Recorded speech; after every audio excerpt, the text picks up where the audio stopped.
But first tonight, the governor now going on the national offensive, defending Nevada's plan of voting by mail. Well, this as the president is vowing legal action. Well, thanks for joining us, everyone. I'm Todd QUINONES. And I'm Trisha Keene. Well, hundreds of people turned out to show their frustration over the plan to conduct the November election by mail.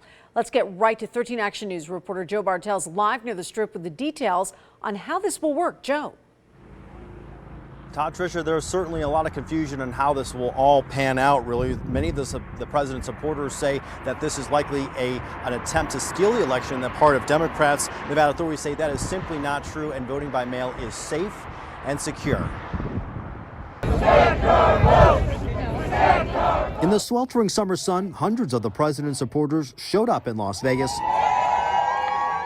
over Nevada's move to mail in an entire election. I heard about this protest and I wanted to come and support it because I think it's also important to protect your vote. Voter fraud is one of the main reasons the president has blasted the move on social media and in news conferences. The bill, AB 4, passed in a special legislative session, was signed into law on Monday. The bill that was passed the other night is not legal and it didn't happen accordingly, and I don't believe in mail-in voting. The claims of massive voter fraud are baseless, says Nevada's Secretary of State's office. Absentee voting has been available in Nevada for decades, and officials say, quote, an absentee ballot is affirmatively requested by the voter, while a mail ballot is automatically sent to the voter without the voter requesting it. This is the only difference. Everything else is the same, including the signature verification and tabulation processes that occur after the voter returns the absentee or mail ballot. Still, the president and others are not convinced. I mean, I think they're trying to create a scenario here that doesn't exist to try to raise people's suspicions about a process. We've had mail-in voting, absentee ballots going on as long as I can remember in the state of Nevada. We've never had any problems, and I certainly don't anticipate any problems this time around. Nevada Governor Steve Sisolak going on the offensive, adding the COVID-19 pandemic shouldn't mean voters need to risk their health on Election Day. Ballots can be dropped in the mail or at any polling location on Election Day.